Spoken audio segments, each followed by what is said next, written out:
Very good afternoon, everyone. My name is Aaron Sama. I'm the co-founder and general partner of Scale Up Malaysia. We are an accelerator that helps startups who want to grow their business exponentially. Welcome to Top in Tech, episode 28. Wow, you guys have been doing this for 28 episodes. It's amazing, guys. Amazing, yeah. Thanks to all the folks who keep registering for the event and listening and joining and sending in the questions. So it's a two-way thing, right? We feed off their energy, their enthusiasm. So incredible. Thank you, everyone. Fantastic. That's your host for this afternoon, is Karamjit Singh, managing editor of Digital News Asia. We'll speak to him in a couple of minutes, but I thought I'd just give a quick introduction to the topic today. Today we're talking about SMEs, delivering meaningful tech value to SMEs, and we're talking about the how. SMEs have been something that's always been very close to my heart. I've worked in SMEs for many years of my life.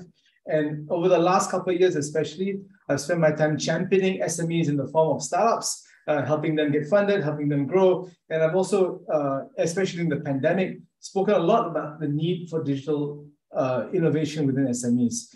SMEs are a pretty big deal. They're about 39% of our economy. Our GDP is SMEs.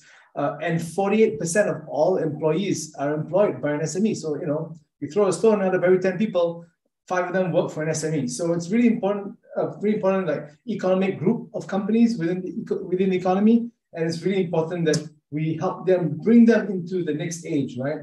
What we've seen, especially through the pandemic, is that the pandemic has been a great accelerant for digitalization. In fact, I was reading today that 70% of SMEs increased their use of digital solutions through the pandemic. But I think it's also, it's massive, right? And we've seen growth in this country. The government has done a good job kind of utilizing this, but there's still a long way to go. We're seeing a lot of SMEs who are still not fully digitized. And a lot of this is, really challenges, with maybe financing, upskilling, understanding technology, maybe changing their business strategy, but they need to do it because when you digitize as an SME, you can reduce costs, you can standardize your business, automate your processes, and you reduce the reliance on overbearing manpower. And you're able to go faster. So this is a phenomenal topic which we could go for hours from. So I won't take up too much more of your time.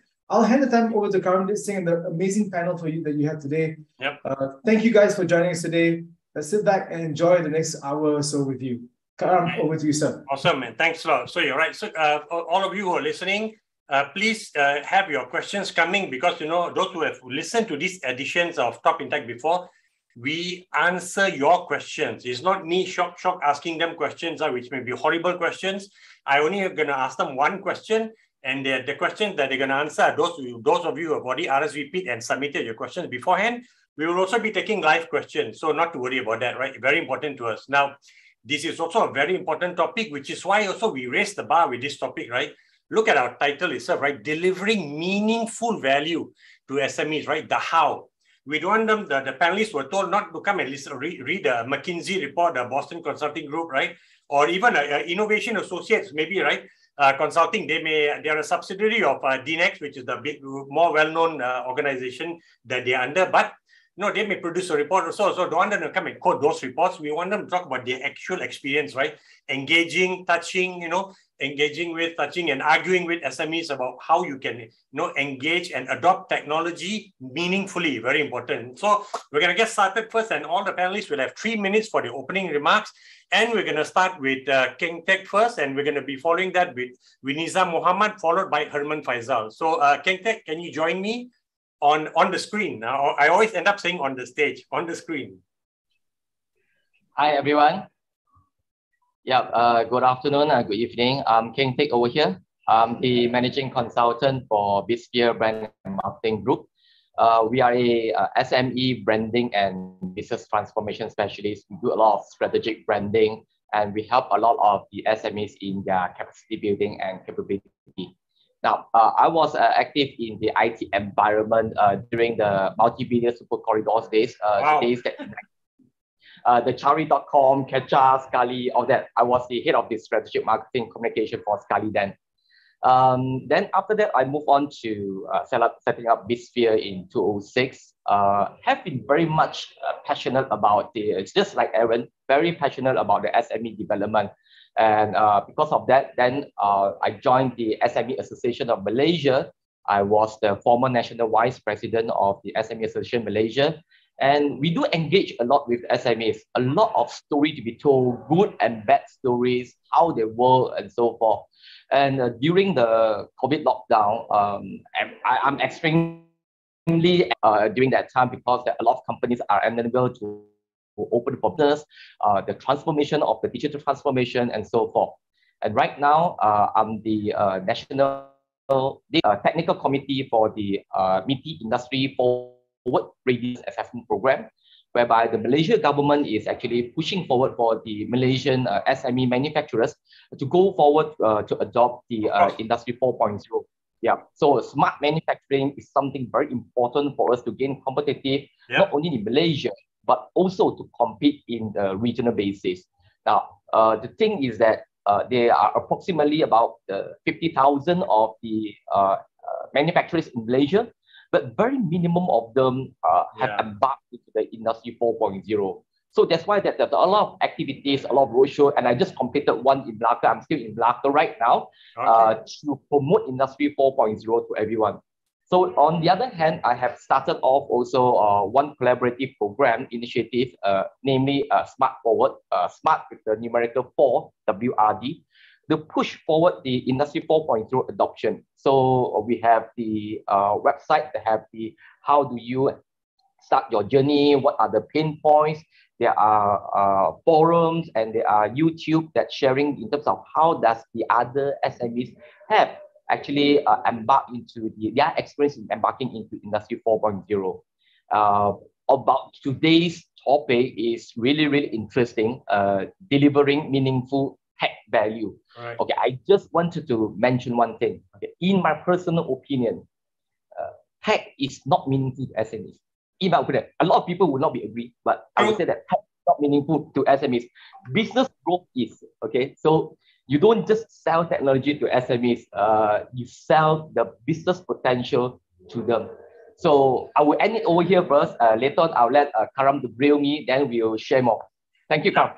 The audience will grill you, but actually the timing is excellent because I think you've got some very good data points to share. So he's got a fresh survey just off the press, to use an old economy lingo, right? Just off the press, that he can share hopefully some interesting data points with us, right?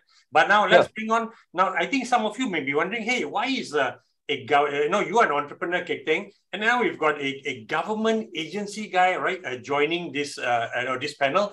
Those of you who know a bit about Malaysian Debt Ventures, it is a key pillar of our overall tech ecosystem, and they have helped many companies to have help them to cross that financial chasm, right, in order to win contracts or retain contracts and to deliver a value that otherwise they couldn't have without the financial support from Malaysian Debt Ventures. And I will let Nizam now do the talking instead of doing the talking for him. Nizam.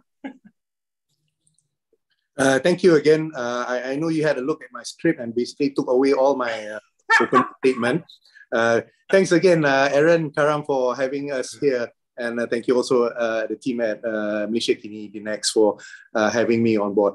So I know like Karam mentioned, MDV is a financier, but we finance technology projects. Right. So in the SME, from the SME's perspective, we finance the service providers. Your IT service providers, essentially. So for MDV, overall, we have been involved for the past 20 years in financing technology company and technology projects. So far, again, our current portfolio is about 700 million ringgit. We have about 180 customers financing various IT, communications, green technology projects.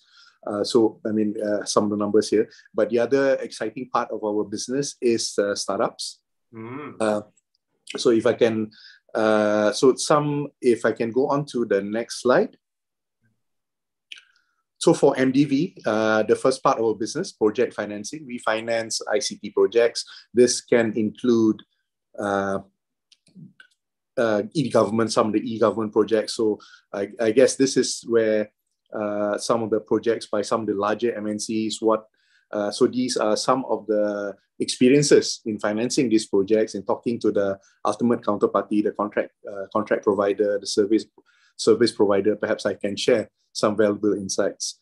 The other part, startups, which we detail further on the next slide. So for startup financing, so for essentially like what Kara mentioned, we are more a boutique financial institution. We finance technology projects, we finance startups. In general, I think for members of the audience, I think when you deal with banks, so generally there would be, the mode of financing would be based on collateral or assets based, or based on the contract, which is an asset. So for MDV, we finance based on cash flow. So the new part of our financing, which we started offering since a few years back, is lending to startups. Here we lend based on the valuation. So again, to recap, we have lending based on collaterals, lending based on project cash flows, which we do currently for some of the e-government, telecommunications project, renewable energy projects. And the new part of our business is lending against the valuation of companies. Here, we have about 60 startups. And again, we lend to them through the various government programs that we manage on behalf of the government. The Technology Commercialization Program, the LIFTS program, which is a program thought up by MOSTI, essentially to finance startups, especially during the close-up period. Yep. And basically, we also have a fintech program, which we run together with Dagang Investment Bank. So in essence, we do hope to be able to share our experience and essentially, hopefully, answer in part in terms of how to deliver value in terms of the technology. Thanks, Karam. Aaron. Okay, great. Back to you. Excellent. Thanks a lot. Actually, you mentioned some things that I myself was not aware of. So obviously, MDV continually evolves and improves and makes itself relevant also. But anyway, we will now move on to our third panelist, and this is Herman Faizal. He's with IA Consulting, or IA is Innovation Associates. And it is a subsidiary of DNeX, which is of course the bigger corporate brand, the listed entity. But Herman, the screen is yours for the next 3 minutes for your opening remarks. Great, thank you. Thank you so much, Karam. Hello, everyone. I'm Herman, the Sales Director of Innovation Associates Consulting. For short, I'll call it as IA Consulting. Quickly, just a quick background about myself. I have been in the Malaysian IT industry for the past 20-odd years. I started my career as a system engineer with one of the local system integrator based in Subang Jaya. Probably you folks will know that particular location, that particular company is there.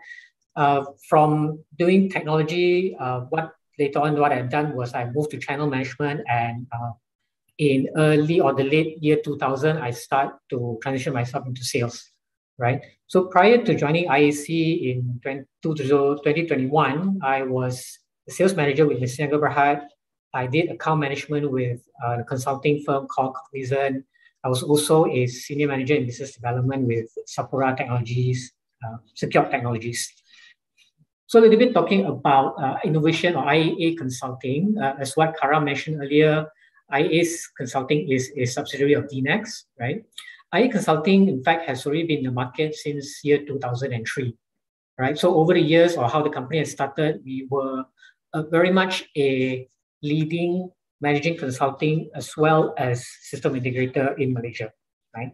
So what we do a lot is we offer solutions, services in terms of business optimization, revenue enhancement, cost reduction, as well as digital transformation.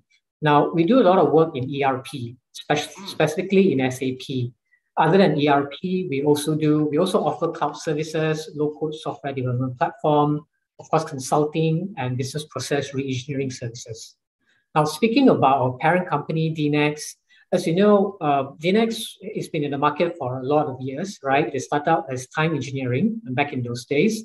Then they, years later on, they changed or renamed the company to Dagang NeXchange Berhad, right? Now, within the universe of DNeX, there's 3 lines of businesses. The first is IT and e-services, which within IT and e-services, that's where IA Consulting sits. But the other side of, or the other organization, the other subsidiary within this IT and e-services is our sister company called DNeX Technologies. So what DNeX Technologies, what they have done is they have developed and currently maintaining this trade facilitation system for the government of Malaysia, right? Now, the other line of business within, the second line of business within DNX Group is energy. A couple of years back, the group has acquired Keng Petroleum. It's essentially a upstream oil and gas, exploration in the oil exploration business, operating out of North Sea in the UK.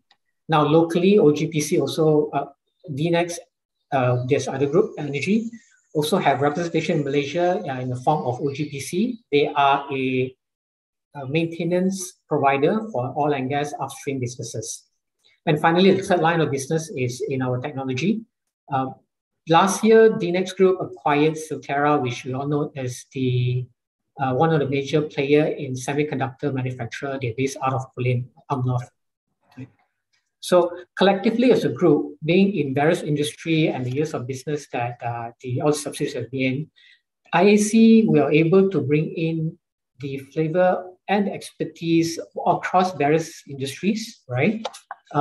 From the many customers that we have served over the years, the more than 100 projects we have undertaken, whether be it in medium or mega scale businesses, are things that we have successfully delivered. Today, IA Consulting, we have more than 250 workforce, all based in Malaysia, right?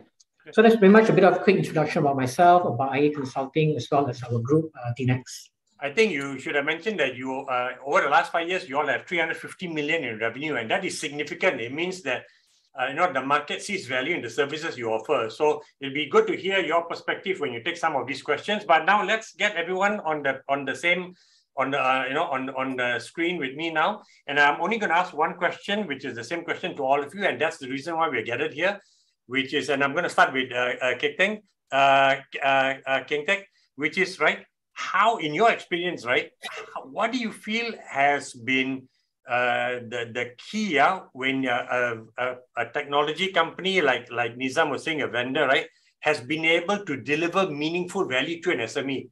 What was the magic that happened that they were able to do this? And then, of course, Nizam, you're going to answer the same question, and Herman also.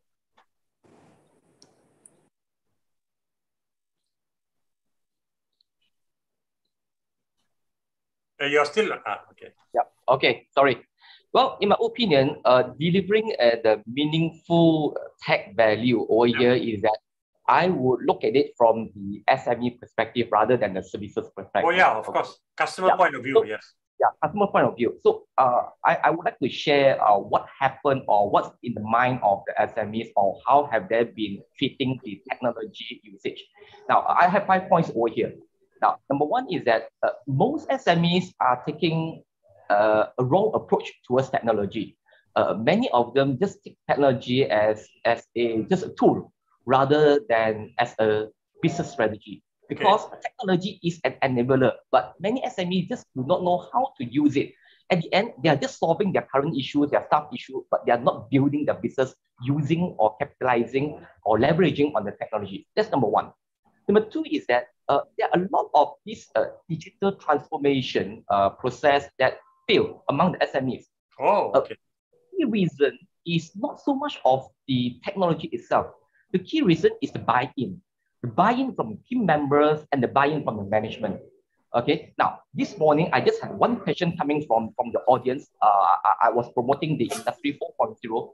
And one of the participants asked me, said, "Hey, Ms. Yap, the government is giving the incentive to offer free training for the Industry 4.0.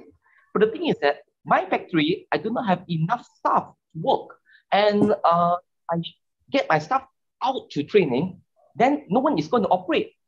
But the thing is that I asked him that if you're not going to train your staff right now, and your staff cannot be competent enough, how are you going to survive and compete in the future?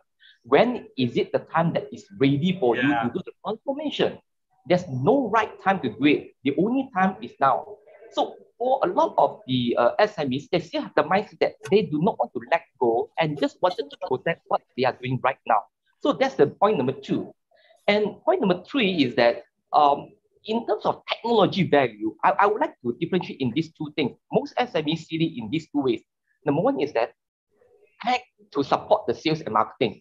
That is what the SMEs really want. Like, how can technology enable me to sell more, to market more? Yeah. But the other part of it that a lot of SMEs might have actually didn't put in a lot of emphasis is that how can the tech improve the productivity and the competitiveness, okay, which would enable them to survive right now and to compete in the future.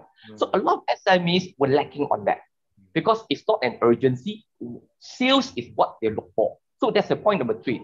Point number 4 is that a lot of SMEs also, they depend on the grant, government incentive. Government is very good in giving out grants here and there. There are 500,000, 10,000, millions of grants.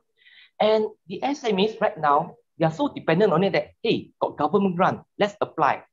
And when they apply, despite that the companies having the issues of the inefficiency and so forth, they say that, let's wait. Let's not do anything. Let's wait for my application of the grant approved first. Then only we embark into the digital transformation.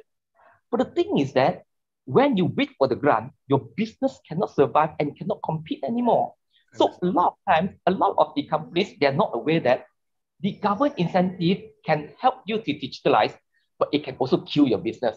So it's very, very careful in treating the government grant, because the government grant, it might only be approved after 6 months, 1 year, or more than 1 year. So you cannot wait for it. Last but not least, in terms of because today's topic is talking about how, okay, technology value.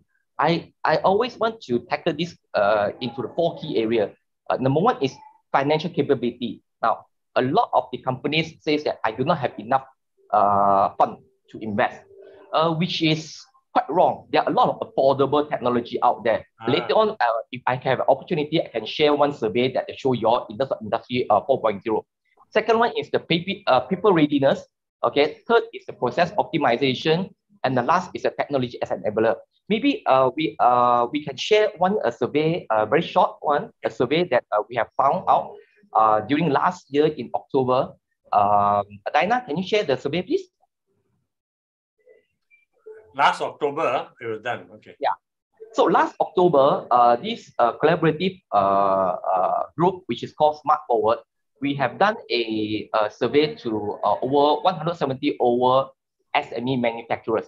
We were asking them what are the challenges when you wanted to embark into Industry 4.0.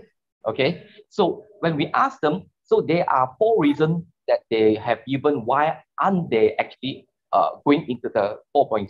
So can we go to the next 2 slides, please? Yeah. So this is the one. If you can see over here, there are a few key reasons why are they not doing that. First is financial capability. Number 2 is that unsure of what to do. 3 is people, and then machine automation is priority. Now, these are the practical issues of the SMEs that, yeah, I want to do IT. But the thing is that as a manufacturer, the production capability is more important right now. And if I want to invest in it, ERP, for example, just now mentioned ERP, SAP, and so forth, they would always have the impression that it's very expensive. I cannot afford it.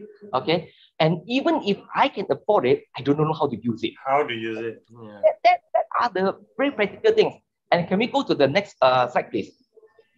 Now, over here, we found out that in terms of the 4 key challenges over here, people, process, technology, and financial, for the people side, a lot of them, they are very worried that the middle management side, they do not have enough skill set of the knowledge of Industry 4.0. That's why that they feel better not go for it. And then for the process side, okay, and the technology side, yes, I do not know what my operation is very manual. Okay, if I'm still manual, how can I use technology? I'm not even automated. Okay, in the process, they just don't look into lean processes. And finally, in terms of the financial side, hey, I don't have enough money now. Even if the government give them the grant, like right now, Industry Forward Intervention Fund, the government actually is giving out up to 500,000 grant. And 70% matching grant, meaning that if your project is 700,000, the government will support you up to 500,000. Yeah. But the thing is that in order for you to claim that, you need to spend that 700,000. How many SMEs have that cash flow? So that will be the key challenges that is faced by the SMEs. Now, before they embark into technology, they need to be able to know how can it benefit them and whether they can afford about it. Yeah, that's what I want to share. Thank you. Oh, that's a huge amount, very relevant. And I think when you say, how can they afford it? Nizam's, I can see Nizam, the gears in Nizam's brain going, hey, that's why we have been helping. But and Nizam, it's your turn to answer the same question. And I know Keng Teck has made it difficult for you all. He's thrown a lot of points on the table which are very relevant. So what do you want to add to that? So, for me, let's say for MDV, we're both actually a user and a financier. Oh, yeah. So, there are some perspectives to that. So let's say, for me, let's say I've tossed out the idea to our, for example, for our HR team. We're financing startups now. It may look kind of weird that, we're not using any startups product, you're still using Excel. I can probably, if it's on stage, I can see people smiling here. But I think the HR team came back to me, how sure are we that they're going to be there for the next 3 years or the next 2 years? But I think technology, it's probably has sufficiently advanced. Files, can be migrated over to the new systems and so forth. So, but from the user perspective, that you have to look also at what the technology that you're looking at. For some of the larger systems that we have financed, it's one of the e-government systems. Yeah, so they have a very strong, credible, Western European branded platform. Okay. But at the end of the day, I think Keng Singh mentioned people, project managers change, management change, the people working on the ground change.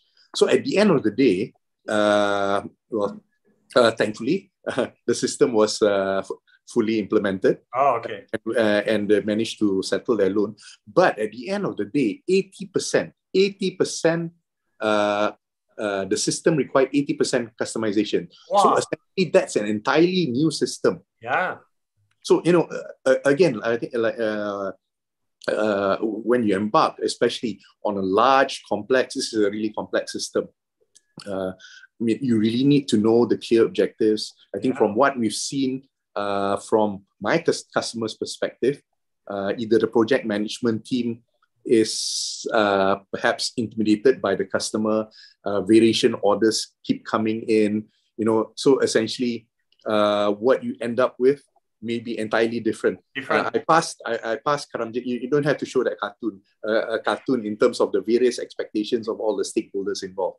Yeah. But to me, I think for the SMEs, I think the people that I've talked to, my colleagues and peers in industry, the value of IT, the value of technology in the business is, I think, is there to see.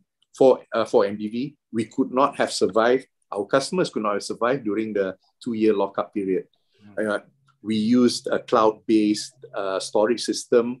Each time, I'm not sure whether I can see, each time we disperse, it's like, each document is this thick stack. So It's just dumped in the cloud. We go through it and we use an e-banking system. So our 200 or so customers get their monies, we receive payments, we refund to them. Everything went on seamlessly. Approvals. That is another point that I'm leading to. So, in the beginning, admittedly, MDV wanted to be ambitious. We wanted to end from origination all the way until the full settlement. So it goes the recovery, the connection, the workflow is all there. But that may be too ambitious. Yeah. So if you're starting out, especially you're looking at your project management team that is going to be dealing with the vendor, you need those people in place. But try to look at it as to what SMEs require, perhaps in either in terms of their finance, their admin. Look at that first. Look at cloud-based software. So you're not going to get bogged down by your servers, by having a new staff looking at facility management, for example. So, there are various other opportunities. But at the end of the day, you do need to go on to technology, either for efficiency, for effectiveness. Although this is not, again, as Kara mentioned, I am a government agency, but an actual real case, I can't name the government agency, but if you were to go to their offices today, there are about 3 floors to service customers, the public, us. Their offices are now totally empty. Everything is done online, except you need to go there somehow and register at the desktop there. But everything else is conducted online, even the queuing system. So, it's more transparent for me as a, as a citizen. The customer it gives me, citizen, yeah. So, hey, please, Nizam, please tell JPJ to go to this office and see how it's done. Don't get me started on them. Absolute disgrace, nightmare, 5th world nation status, right? Quality service. So, okay, I'm not going to rant about that. Okay. Very, very we didn't finalize that one. So, one final part. Okay. If you decide to go on a full scale end-to-end, take this opportunity to do a business process re-engineering. The things that we do now, don't end up doing a computerization process, meaning, transferring your manual processes to the computer. What you need, it's more a digital process.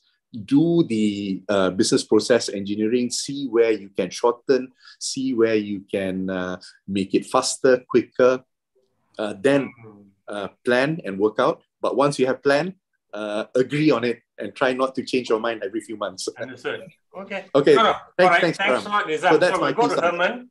But interesting that you mentioned project. You need a project manager, and I think Keng Teck, a lot of SMEs cannot afford because project management is not easy. Okay, I know. My sister is a project manager.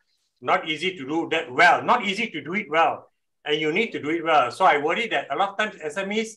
The finance, some poor person in finance say, hey, you handle this project, right? And they say, oh, how? So they're very dangerous. But anyway, just as an observation, Herman, you want to take this question? And I know we've got some questions coming in already, but just quickly answer this if you have any new perspective to add, and we'll go on to the various questions that have already been asked. Sure, thank you, Karam. I think I'd like to first start by define this term type value, right? Okay. This is one of the questions that one of our audience were registered for the show today. This is a question from Agnes. Now, from a consulting and system integrator standpoint, right, type value is the outcome of any technology investment brings to the organization. Well, of course, in our conversation here, we are referring to the SMEs. Yes. But truth of the matter is, right, regardless whether it's SME, large corporation, type value is the outcome that technology can bring. After the organization, SME spend that kind of money, what does it bring to the business? Yeah. Now, the outcome can be either in these 4 areas. One is increase in terms of the top line of the revenue, decrease in the cost of delivering the business, decrease in the number of assets to run the business, or decrease in terms of the risk associated to the business. Yeah. Now, these are the key measures for any business owners, regardless of which industry they are in, large, SME, micro enterprise. These are all the same 4 parameters that all these business owners will need to look into. Yeah.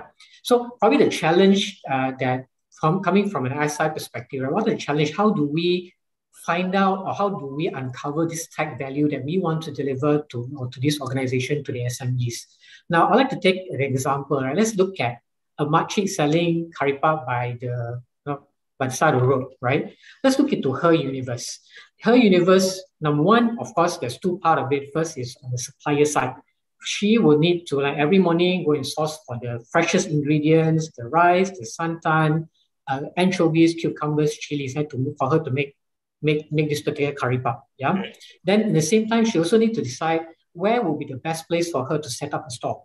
Right? Would it be in a walkway in front of the school, in front of the mall, in housing areas, at offices? Now, that's something that, of course, you will have to think that through as well. And the other part, which is perhaps more importantly, will be on the accounting side of it. Whatever money, every cent that she earns, she will need to put aside to pay off for the cost of the ingredients that she purchased. Yep. Whatever the and utilities that she has already consumed, for example, electricity or water while she's not trying to make the curry puff. And of course, finally, is how much money is left for her to declare as her profit. Yeah. So let's look at this makcik selling curry puff. So for us to derive or have clarity on the tag value, I think Keng mentioned earlier is a business potential. Yeah. So I think it's the same thing, just different term that we use in different industries. So let's look at this makcik selling curry puff. We need to first look into her business. Understand most importantly is how does she make money? How does she lose money? Yeah. How does she acquire the process that she has to go through to acquire the ingredients, the process that she has to take to make and fry the curry puff all the way until she sell it and receive the money from the customer in exchange of her curry puff. Yeah. So first thing is, one, we need to understand every single step of the process that this makcik have to go through. Understand where's the pain point. Are we talking about her problem is she's not able to increase yield, to make more curry puff perhaps, or she's able to make the curry puff, but the wastage is too much, right? So yield versus wastage. Or she's having problem to push the curry puff out, to sell the curry puff. So these are all the problems that we will be able to uncover when we have this conversation, understand more about the industry and of course the business of this makcik. Yeah?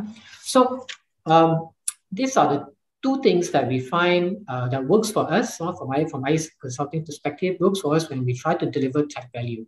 One is to have clear business case, clear proposition, or what I mentioned earlier is clear tech value. Yeah.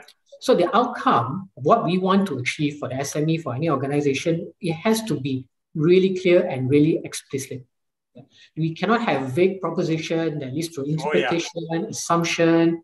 Worst is over-promise, over-expectation. Of course, in any businesses, rationally, the best is to be able to commit reasonably, but at the same time, we deliver more than what we have already committed. That would be the ideal scenario. Yeah. So once we are able to have this clear clarity, again, for example, for makcik, right? Probably if her problem is she needs to build her capability to be able to sell, to push curry puff out faster. Yeah. So if that's the tag value, then next will come in the buy-in. Now this is something that Keng mentioned also as well. It's talking about how do we, as service provider, articulate the tag value, the proposition, the business case that the makcik or the customer, the entrepreneur, the business will understand. Now again, this is not something talking about the feature and function of the technology. It's about how does that particular technology create the value, the tech value, the outcome that this makcik wants to achieve. Yeah. Now, this conversation usually during this buy-in, it's a long conversation. Okay. This conversation will involve around a lot of so what. We throw in some idea to the makcik will say, okay, so what if I buy this technology from you? So there's a lot of so what up to a point that there's no more so what. All the answers, all the questions have already been answered. Is really crystal clear on how the technology is able to help the makcik achieve, able to sell faster. Right? So once we have this clear business case, now move on to the second part, which is the affordable technology. Now this is something that both Keng and Nizam mentioned earlier, right? Let's look at the kind of technology that an SME will require. One, procurement inventory, accounting and taxes, digital marketing, like what Bizsphere can do, e-commerce, like Lazada, Shopee is going on around, huge success, and also on point of sales. A lot of this technology, for example, like the electronic point of sale, we have telcos already offering that service on a subscription basis. They bundle it together with their internet connectivity. Yeah. So if you notice this, right, the platform or the digital marketing, e-commerce, and this electronic point of sale, the POS system, they are all backed by a very solid infrastructure, very solid technology. Yeah. So if you're talking about things like ERP or procurement, inventory, accounting, and taxes, this is one of the things that I Consulting offer to the market is our ERP solution and services. Yeah. These days, a lot of our key technology partners, for example, the SAP, Oracle, we do also work with this local development platform OutSystems. They offer subscription basis for their solution, for their licensing.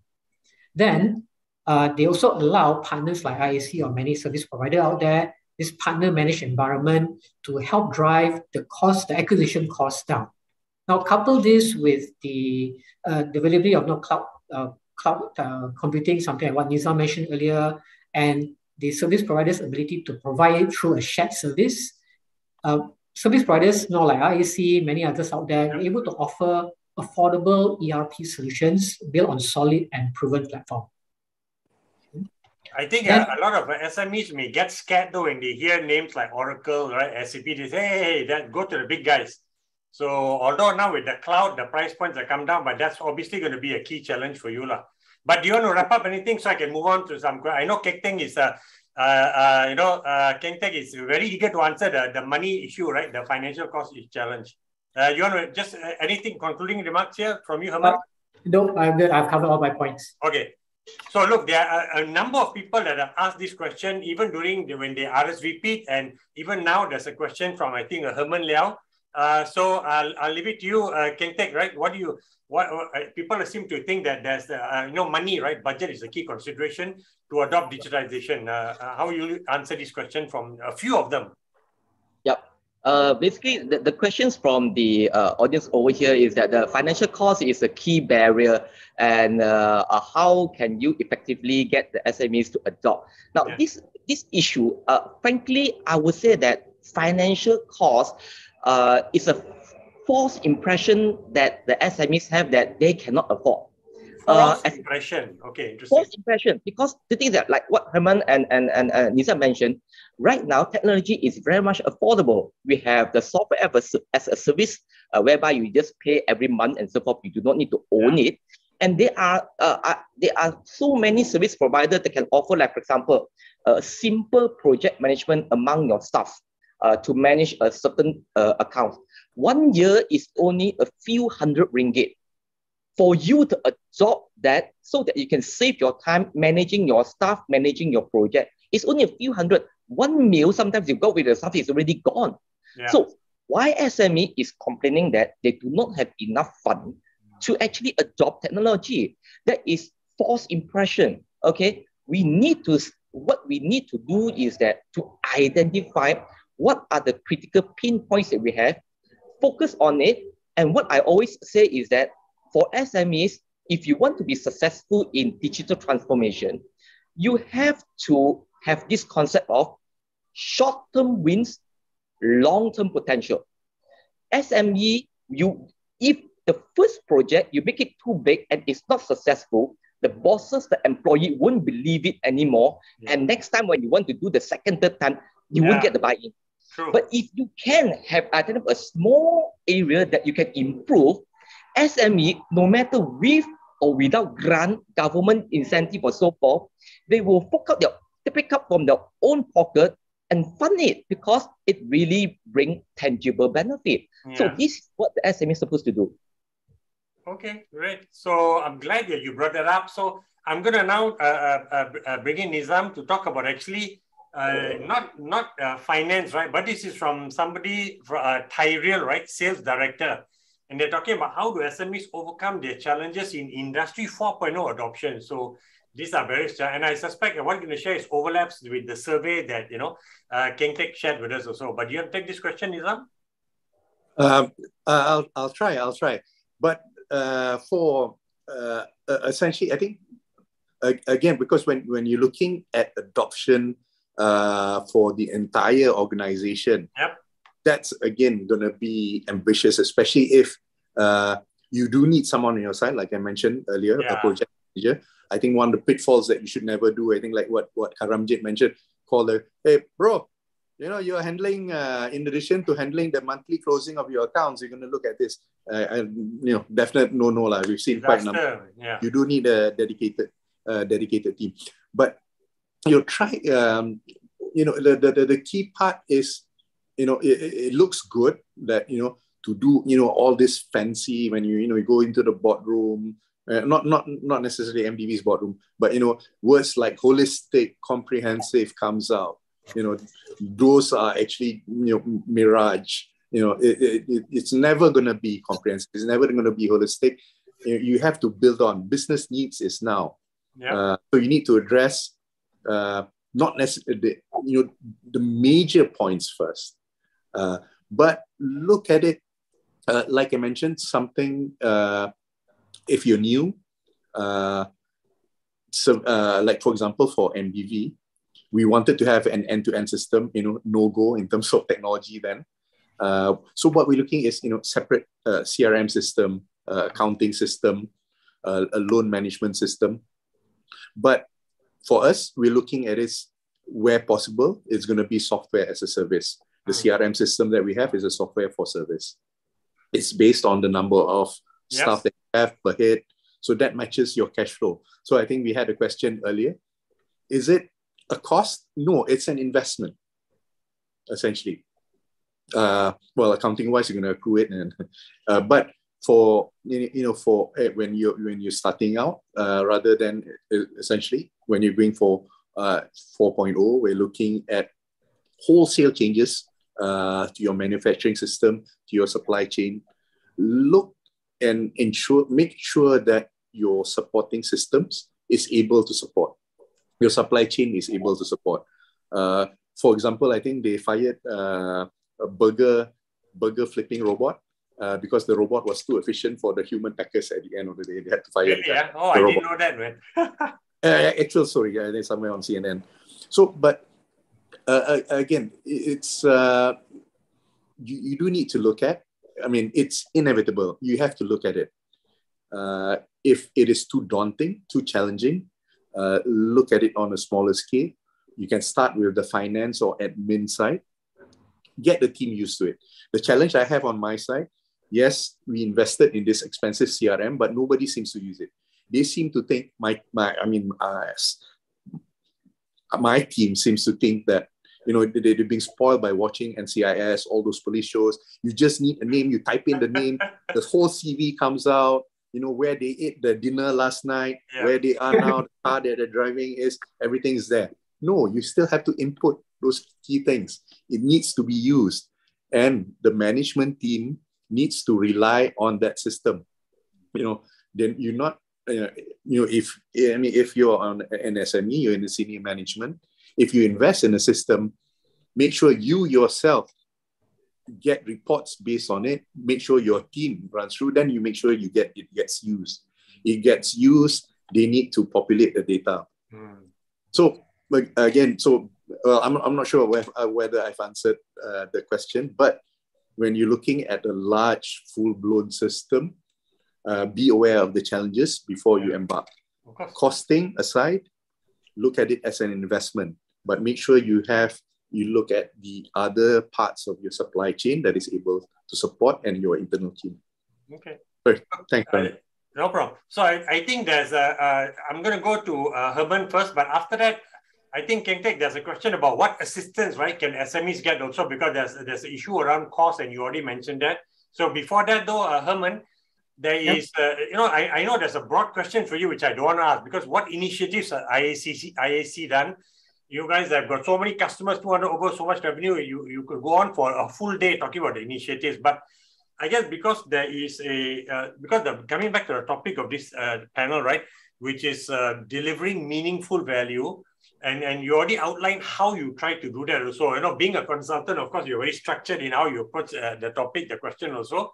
But beyond that structure, right, is there something else that you think, when SMEs want to look for help and they come to you, they want help?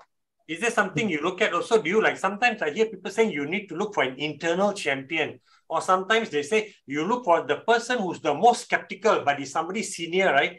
This won't work. I've seen so many fail, and you try to win him or her over to your side. So is there any like soft kind of intangible issue, a reality of this, adoption that you find is quite consistent in your experience? Yeah, absolutely, Karam. You're right.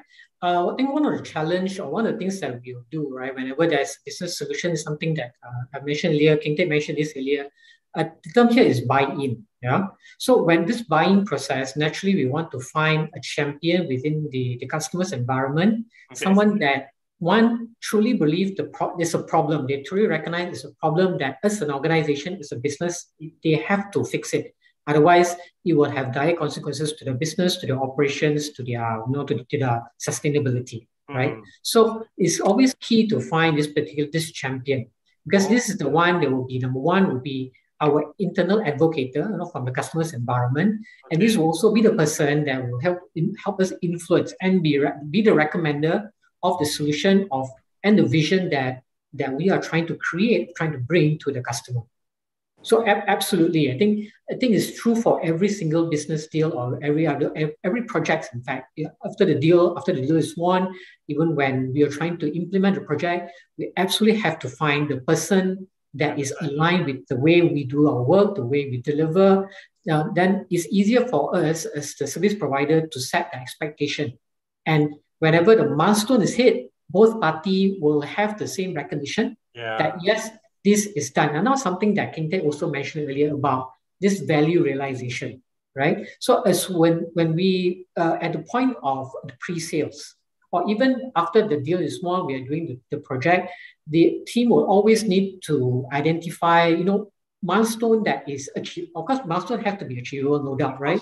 But the milestone has to be what are the small quick wins that can quickly surface out to the customer and look, this is the quick wins, and this is where your value, the type value you're talking about when we establish during the pre-sale stage, these are the value that we are able to create even at this short time. So this brings out the confidence in the customer. One, believing in the vision or believing in this type value that we can create for them. And second is also to help us, keep us, push us to continue delivering and meet the rest of the milestone that we have set forth. Okay, nice. You resonate with what the others have shared also. So good. Looks like that. So the good news is there's no magic formula, right? Because the success cases have been built on these many proven, right, examples, right? Start small, create quick wins or internal champions, all that. So now, very important, I want to give Keng time for this, right? Which is can take assistance, right? SMEs embarking on this. So embarking means that's good, right? Looks like they want to do it. They've already bought in. This is important for our survival or for us to win more business. So what help can they seek when they embark on their smart manufacturing or Industry 4.0 journey? And you said many times that the government is very generous. There's a lot of money out there. So people obviously want a cheat sheet from you, right? So they can do it fast, who to go to or where to go to. Okay. There are various avenues that you can get the government assistance.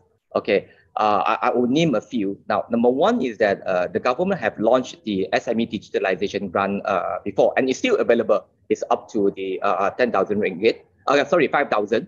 Okay. Then there is a SAG, Smart Automation Grant, under the MDEC. So that is up to 200,000 ringgit. So there's money over there as well.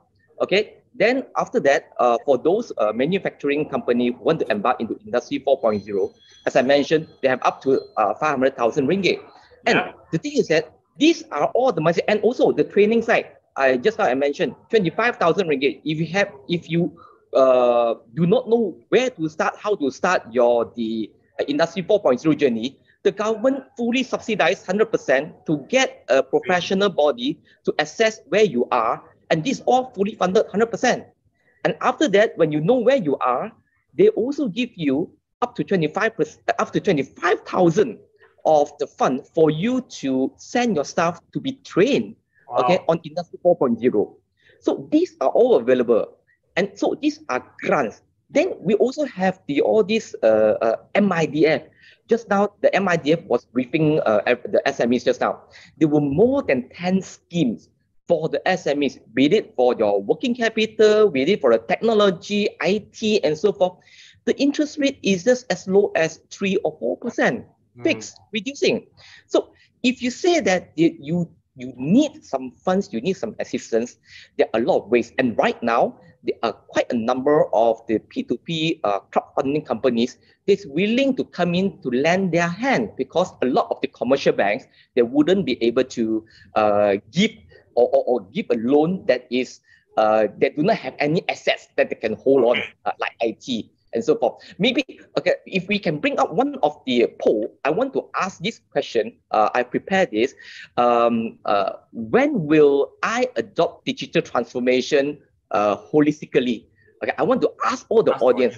Okay, when you want to grow your business, or if there's support from government grant, or only when problem arise, because these are the typical thinking of the SMEs that, hey, when is the right time for me to go into digital transformation? Please participate in this poll. Just quick poll. Later on, after 5 minutes, maybe Karam, we can actually bring back the poll up, and then we will review that. Okay, thank you. So we don't have 5 minutes, we have 3 minutes. I think the poll results will be up very soon. We are actually already nicely, oh, there you go. Okay, we're already at the wrap up, 45-second wrap up. But let's look at this first. If anyone of the three panelists wants to make an observation about what we see here now. Yeah, so it's very, you see, over here, the participants over here, I think that they really realize the value or the tech value, or that you can see that to grow my business, this is the right mindset that every SME should have. They are approximately 15%. Okay, well, this 15%, they will say that, hey, if for government grant, then I do. If don't have government grant, wait lah. Okay, and there's a 8% of them that says that only when problem arise. Now, SMEs always like that. I've been doing my business for 40 over years. It's okay, nothing to change. It's okay. I'm still doing good. When problem arise, then I think so. But it's too late. When you realize it might be too late, and it will affect your operation already. A lot of the potential loss from the wastage, from the waste of time, waste on the raw materials, waste on technology, and also missing opportunity in doing business that many SMEs didn't realize because they don't even have the data to actually generate, to actually know what is happening. As what Nizam mentioned is that you need to put in data. If there's no data to support, you do not know what is happening. You do not know what is happening. You don't know how to settle it. Gut feel. The gut feel is gone. That's why everybody getting slimmer now. The gut is getting smaller and smaller because we're losing business. I'm going to do my because I want to bring Aaron back for his final wrap up also. But let all the three of you, right?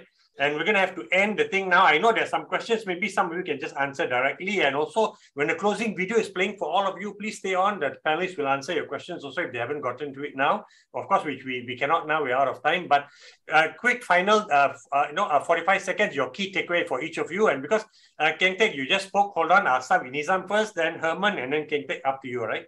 So Nizam, that's why I think at the end of the day, I think based on the feedback, the numbers have to support or justify the investment lah. But I think looking at the poll, it is convincing. I mean SMEs are convinced that this is the way to go. But it's just that the numbers need to support the numbers, I would think. But for notwithstanding, I think SMEs have to look at this as a long-term play. I mean that you cannot be behind the 8 ball. You cannot be behind the digital revolution. You can't afford to be there, to go there. Yeah, true. To be left behind. Thanks. I like what Keng said at the beginning, right? There is no right time to adopt technology or adoption, right? The time is now. Don't wait for the right time, right? So, Herman, your 45 seconds key takeaway that you want to leave the audience with? Yep, sure. So, I think, Karam, something that you mentioned earlier, right? Quite frankly, you're right. There's no digital there's no magic formula that we're able to help or get everyone, all the SMEs to be on board on this digital. Because the truth is, digital is a journey, right? It's a journey that both parties, the service provider as well as the customers, the SME, they both need to put the skin in the game. Right? So there will be a lot of conversation, there will be a lot of effort from both parties. One parties have to trust the other parties need to take needs to be brave, take the leap of faith to put in the investment, right? So this way, both through with the help of service providers, people like Keng Teck and more the financing perspective from Nizam, this is where we can help collectively as the industry, together with technology, able to help the SMEs, the laggards of this 20% that one of the studies has mentioned before. Yeah, the laggards, right? Yeah, correct. Okay. All right, Keng, take the last 45 seconds for you before Aaron comes back. Okay, now what I would suggest to the SMEs is that in terms of the knowing what about the tech value, be with the SMEs who have already embarked into the digital transformation. Those SMEs that have successfully benefited from it. You have a lot of peers, don't always be in the group of the people who is very negative minded. Be with those who have very positive minded, they have embarked into the digital transformation and they have already successful. Learn from them because these are the people, these are your peers that they have their problem as well, and they are able to actually to solve their issues using technology. So learn from them. If you don't believe the service provider, learn from your peers. Nice, excellent advice. Very good. I know, and nobody who is more influential, right, than your peers. But like you said, mix with the peers who are positive, not with those who are skeptical and say, wait, until when there's a problem only, the 1%, oh, now I think, oh, I got to use like, hey, Nizam can help, but Herman can help, can help. Okay, that one. Anyway, gentlemen, thank you very much for sharing, and please stay on to answer some questions, right? If there are still questions to be answered. And for everyone who's listening, thank you very much for the privilege of your time. We can now bring Aaron Sarma on to, I think there's a chock full of data points, and I don't know what Aaron is going to do with his summation. Aaron? Wow, that was a power-packed hour conversation. I was finding it very engaging to keep track with what everyone was saying. What I will say is that with the panelists, everybody had a very different and distinct kind of perspective. True. And I thought that was very, very good, right? Because I didn't hear one particular angle of the discussion. Everybody came and brought in their perspective. Another thing that I really liked is that I did not hear solutions like the solution is more money, or people need to give more grants or more investments. It wasn't that kind of a solution. It also wasn't a discussion that said, oh, it's the government's fault, they need to do more, or this kind of thing. What I really liked was it was very much a 360 view, right? That everybody had a part to play. So for example, if you are a service provider or SI or vendor, right? You need to understand the businesses you're working with clearly. You need to set expectations properly so that you can deliver the right kind of service, so that the SMEs who receive your service won't be prejudiced, won't feel like they're getting the short end of the stick. And then if you're a stakeholder like the government or an agency working within the government, I love what Nizam said about setting an example, adopting these solutions yourself. It's leadership, right? And if we show leadership, we're able to show SMEs that, yeah, we're adopting, you also can adopt, because we're walking the talk as well. And also to provide more training from the stakeholder standpoint. But I love how it all goes down to the SMEs themselves, right? Ultimately, they need to understand that this is a strategy, not a tool. I like the language around, it's not a computerization exercise, focusing on short-term wins, but long-term potential. These things are really, really potent, I thought. Ensuring there's buy-in from the top, making sure that your leadership buys in. Is not just something you're playing with and then you'll just pull away once the leadership's not really full in. It's a long-term commitment. And just a mentality shift, understanding the market more, because a lot of them come in with preconceived notions. So I thought really interesting perspectives from a 360 view on the how to deliver tech value to SMEs. Very good. Thank you so much.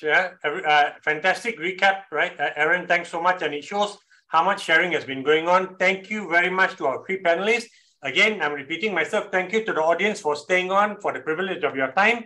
We look forward to seeing you again. Very good. 2 weeks' time, we've got another Talk in Tech episode coming up. But in the meantime, all of you have a great Thursday evening, and we'll see you again soon. Thank you. Thank you, everybody. Take care. Thank you. Bye.